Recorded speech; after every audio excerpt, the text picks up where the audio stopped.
Great. Hiya. Welcome Nice to see Morning you. Prayer with Alison and Mike. And not Malcolm. Malcolm, we need you back.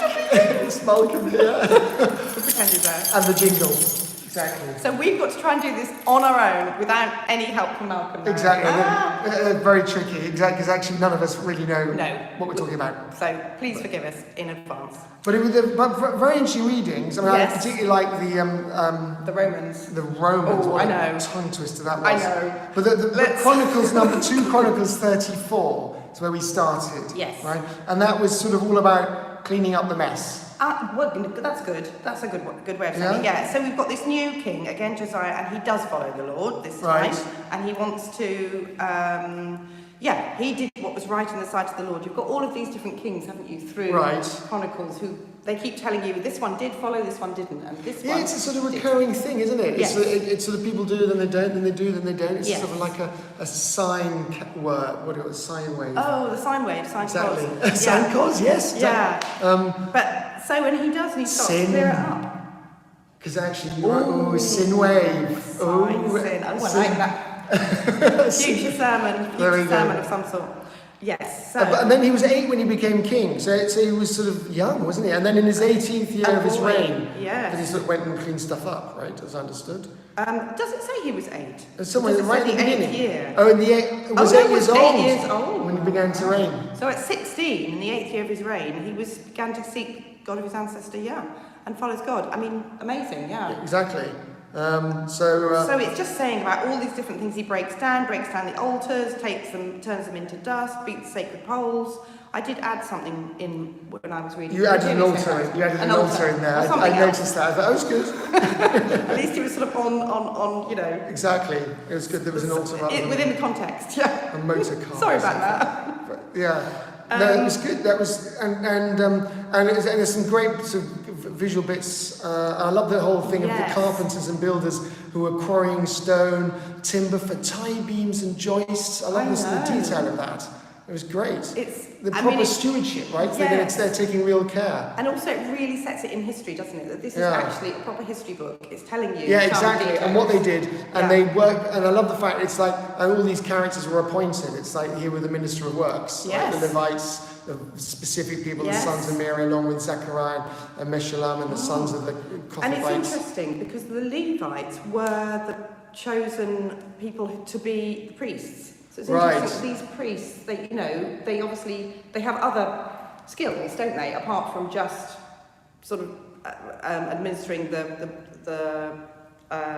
liturgy or the services, they're actually doing practical stuff as well. Because there's other Levites all skillful with instruments and music. So it's interesting. The burden bearers directed the work, and some of the Levites were scribes and officials. And it's interesting by a group of people. That was an interesting. And they find this money as well. They find this money, and they're going to use it for the restoration. Right. Of St. Andrews. No, of this temple. That's great. Good. Exactly. It's amazing that during this big work they found Moses' books. Oh, and the book of the law. Law. Exactly. Right. Obviously, they sort of neglected that. It's so true. Isn't it? Sometimes you find these dusty books, don't you? That sometimes have a message for you. And I mean, really important. Talking of law, Romans. we move on to Romans. Wow, what a reading that was. And he is. Paragraph. This is like Paul at his best. It's very complicated to read.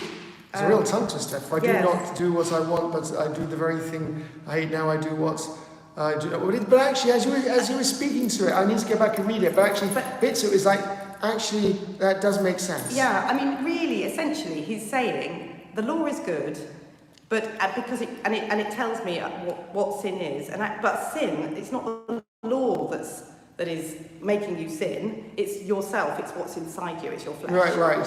And you might want to follow the law, and of course we do, and you want to follow the law, and you want to do the good things. And in your will, he's saying in your will and in your intention, yes, but actually our flesh, our actual selves, we end up sinning. The sin deceives us and leads us. And it's really into the spirit. It's like, I do not understand my own actions. Like, why would I do these silly things? For I do not do what I want, but I do the very thing I hate. And sometimes it's interesting because sometimes you do things, you think, why am I doing this? And this is kind of wrong, and I don't like it at all. It's so true, that bit. So true, and it's so quickly, it can happen so quickly. Yeah, oh my goodness. You can do it or say it before you say something, don't you? You might say something that's, Is that, why did I say that? I know, I shouldn't have said that. But I think in a way, it doesn't sound very complicated, but actually I think it makes a lot of sense, really, doesn't it? I mean, it's certainly that all that, amongst all that tongue twister stuff you were reading, it was somehow quite clear in a sort of extraordinary way. So, yeah. It's interesting that the law helps you understand the concept of flesh. It's interesting, isn't it? It's like the idea that without measurements you wouldn't know what distance is. Do you know what I mean? Exactly. Yeah, nice point. Yeah, exactly. So it's a really interesting thought. And he says, who will rescue me from this body of death? The body of death is your sin. Thanks be to God through Jesus Christ our Lord. So it's him that rescues us from this in the end and brings us back to God. A nice comment there from Fira. Yes. That last paragraph. So then, with my mind, I'm a slave to the law of God, but with my flesh, I'm a slave to the law of sin. This is constant sort of battle. It is between battle. Sort of between body and soul, I guess. Yeah, and your mind, and it's sort of Spirit. your will, isn't it? Yeah. As well, and that actually we can stop ourselves, but. We have to do that. We have to, and we have God's help in doing that. We keep connecting up to Him. Who will rescue me from this body of death? Thanks be to God through Jesus Christ our Lord. It's lovely, great. Anyway, that's a good way to finish. Yes, indeed. So great. Well, we will wait and see what Malcolm has to say, even if he wants to watch this. Maybe he'll comment at some point. Great. Put us right. Okie dokes. Have a great Tuesday, and see you all tomorrow. See you tomorrow. Right. Bye. And then the stoppy thing is here.